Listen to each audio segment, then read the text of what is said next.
Hi there again, I'm Tunda, and today we're going to talk about the fourth skill, which is writing. You know, in the very first video, I mentioned that there are 4+3 skills that should be definitely boosted and improved if you want to have a good command of English. Writing is one of them. How can you improve it? I'm going to show you some tips and tricks on that, and I do hope you will put them into practice, especially those that you haven't tried yet. Okay, let's see the first one. It's very simple. You should basically write as much as you can. And it could be like in different ways. You can write essays, letters, but you can write down the new words that you have just learned, especially if you're visual and especially if it's a hard word to spell anyway. You know that English has loads of words that are often misspelled, and that's why writing it down several times could definitely help you to learn it properly, how to write it. The next thing, and it's connected with spelling, is to practice the spelling in your mind. So just by spelling it letter by letter can also help you to remember the right spelling. And when you have to write it down, you won't think too much about that because it will be automatic. Okay, so spell in your mind and practice spelling and writing too by writing something down several times. Number 3, you can write sentences with the new words, expressions, or structures you've just learned. Obviously, it's like a good practice for the given vocab or grammar unit, but also for your writing skill because you are writing it down. And I know you have a bit more time in writing than in speaking, so you can think how to use that. And secondly, and again, you will know the right spelling again.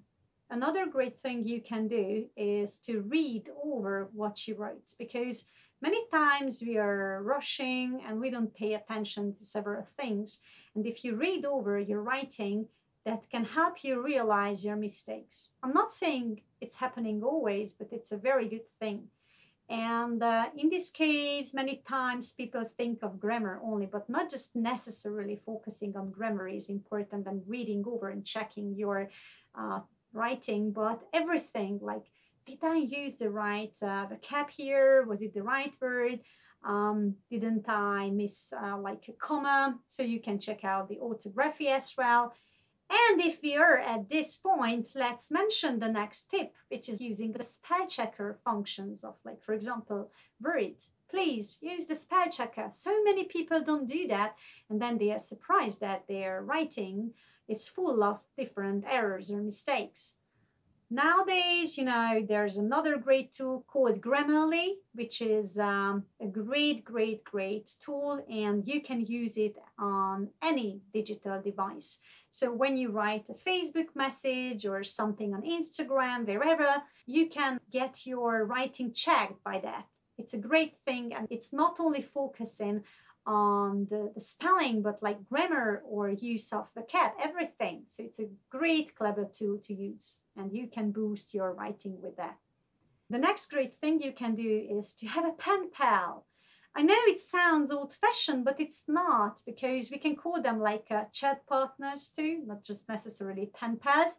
And the thing about them, if you find someone with whom you're gonna be in touch for a long time, he or she will help you a lot in boosting your writing skill, especially if you ask him or her to correct you when you make mistakes or give you feedback, or at least tell or at least write the biggest mistakes or errors you made, okay?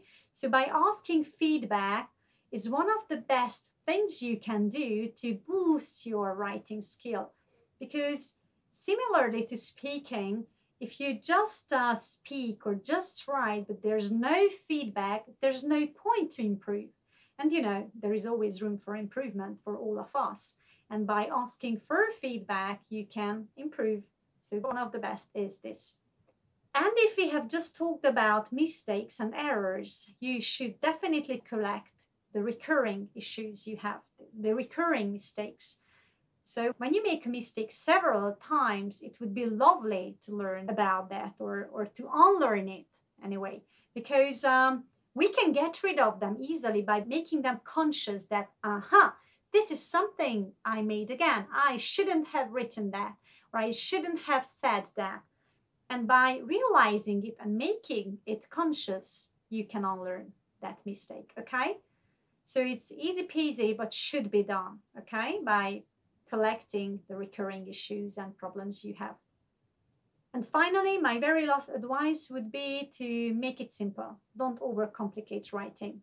There is no magic bullet here either. You just have to do it. And if you feel that you're not a writer type, so to speak, you don't need to, especially when it comes to writing essays or reviews or blogs, whatever you have to do, I don't know.